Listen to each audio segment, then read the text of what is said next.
Hello there. It seems that having an ardent EU supporter as president hasn't helped the French ports get a share of any extra traffic to and from Ireland after Brexit.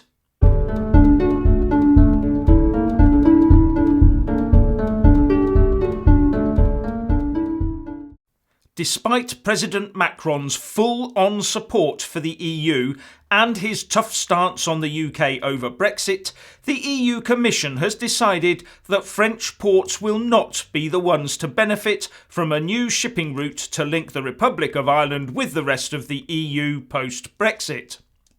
It will instead look at the routing of one of its corridors to connect Dublin and Cork with the ports of Zeebrugge and Antwerp in Belgium, as well as the Port of Rotterdam in the Netherlands, to transport trade directly from Ireland to mainland Europe, says the Express. This would take traffic off of UK roads and send it on the longer route by sea. The good point here is fewer lorries on the roads. The bad is that UK ports may be quieter due to no longer servicing the EU Republic of Ireland shipping traffic conduit, but all the traffic coming into the UK ports would then be properly UK bound. One surmises that, if the sea route was the cheaper and/or more efficient route, goods would already be travelling via this route anyway. So is Ireland about to experience some price rises for imports, as well as make its exports less competitive in the EU. This move by the EU Commission also means that the major French ports could well miss out on huge amounts of EU funding to upgrade their facilities. As ever, the EU is looking to the whole EU, and individual nations matter not one jot. The final decision on all of this will depend on the agreement by the Council of Europe and the EU Parliament, as well as the outcome of any Brexit agreement. And of course, all is calm and sweet in the utopia that is the EU anyway. Well, actually, it isn't. German factory orders dropped 4% in June compared to May, and this was caused by a drop in demand from outside the Eurozone, reports Business Insider. In June, orders from inside Germany were down 2.8%, and those from other countries in the 19-nation Eurozone dropped 2.7%. Orders from outside the Eurozone fell 5.9%, said the report. And Nasdaq reports that European shares have retreated over trade concerns. This was put down to a combination of US-China trade concerns and the greater chance of a no-deal Brexit. Chinese state media has unleashed an unusually brutal and personal attack on US President Donald Trump, raising investor concerns that the risks from the US-China trade war will be a drag on overall global growth, said Nasdaq.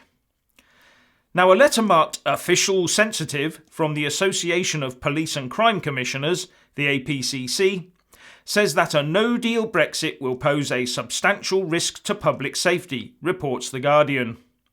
What they're saying is that the police will instantly lose the access they need to such things as databases and cross-border investigative powers. The European Commission's Brexit Preparedness Unit, operating under its German Secretary-General Martin Selmayr, has already said it would switch off the databases if a deal was not struck in the coming months, says The Guardian.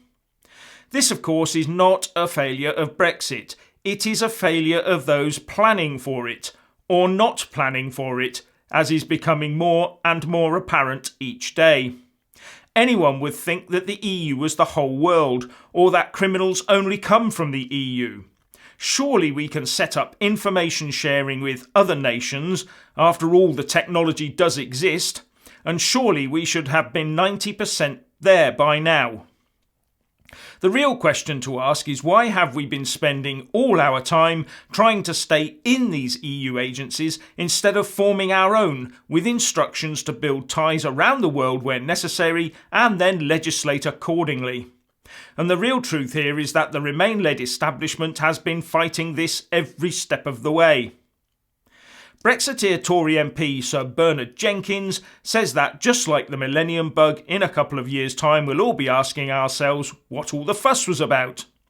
Speaking on the Radio 4 Today programme, he said, The civil service and the government are feeding the industry, and the industry is feeding the government with this diet of gloom, alarm and despondency.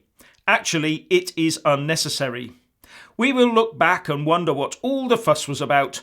A bit like the millennium bug. Remember all the experts on the millennium bug? Well, I do, and what an expensive non-event that was. The Tory MP also said, "What will happen to the quarter of Dutch poultry farmers who sell their goods to the UK, or the 1/5 of Spanish tomatoes that come to the UK? What will happen to those producers if the EU insists on putting up all these barriers? There would be rioting in the streets at this perverse behaviour." Now finally, a lot is being made of the pound going down recently, but I just want to point out that, despite this, sterling is still higher against the euro today than it was at this same time last year. Also, despite all the worries, the FTSE 250, which is regarded by many as a good barometer for the UK, closed a little up on the day, and the FTSE 100 was a cat's whisker down on the day. Both indices are above where they were a year ago. So, please let us all know what you think by leaving a comment below. Thank you for watching. Please do like and share this video, and also subscribe to my channel. And when subscribing, please do remember to press on the little bell next to the subscribe button. That way you'll get an alert every single time I put up a new video. Thank you very much for watching.